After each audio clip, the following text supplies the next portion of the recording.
Bueno, egun on guztioi eta helenik eta behin eskerrik asko benetan zuen lanagatik krisialdi honetan. Hasi baino lehen eskerrak alderdi guztiei, auzokide guztiei eta bai elkarte eta klube guztiei. Antes de empezar el pleno, muchas gracias a todos y todas por esta situación anómala y, bueno, para todos, pues la verdad que nueva, que nos ha tocado tomar decisiones en ocasiones pues que habremos acertado, en otras no habremos acertado tanto. Agradecer la colaboración de los diferentes partidos políticos, JPNV, Podemos Borovil, Partido Socialista y EH Bildu, en esta situación de crisis que vivimos a partir del día 13 de marzo, que nos tocó tomar decisiones. Agradecer el saber dejar al margen las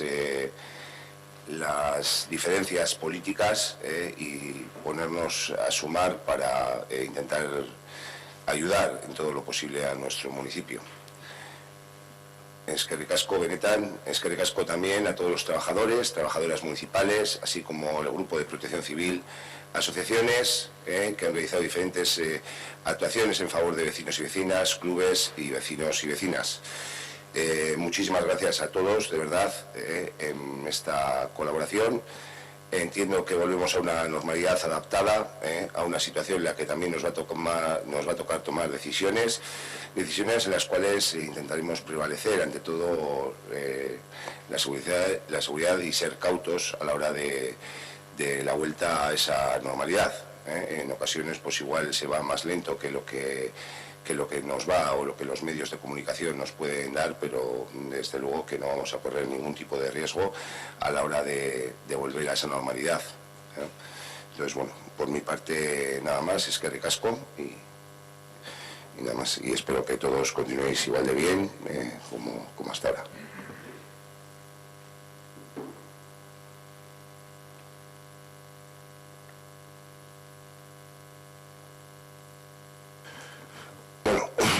Honekin batera, osoko bilkurari hasiera emango diogu, honeko gai zerrendarekin, lehenengo puntu aurreko osoko bilkura eta onartzea alegokio, aprobación sin proceder el acta de la sesión anterior. Bigarren puntuan diru laguntzen ereskina aldatzea, modificación de anexo subvenciones. Hirugarren puntua diru laguntzen plan estrategikoaren aldaketa, modificación del plan estratégico de subvenciones. Laugarren puntua Bizkaitik hitzarmen aldaketa, modificación del convenio Bizkaitik. Bosgarren puntua rekontu aldaketan iraunkortasun txostenaren berri ematea, dar cuenta del informe de sostenibilidad de modificaciones presupuestarias. Seigarren puntua bosgarren edukiontzi kudeatzeko gomendioa zabaltzea, ampliación de la encomienda de gestión del quinto contenedor.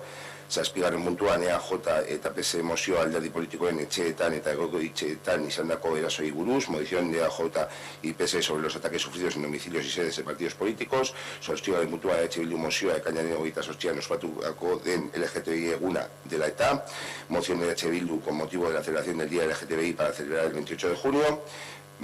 Bederatzigarren puntuan mozioa EH Bildu eta Podemosek Podemos Ortuella Borobileko berdeak larreen erabilearen buruzkoa, moción de Podemos Ortuella Eko Berdea sobre el derecho de pastos, EAJ PS mozioa larreen erabilearen buruzkoa, moción de EAJ y PS sobre el derecho de pastos. Hamaikagarren puntuan onartutako dekretuen berri ematea, dación de cuentas y decretos. Hamabigarren puntuan galderak eta bestelako ruegos y preguntas. Batera, zeo zer gai zerrendari buruz, algo relacionado al orden del día, como gusten.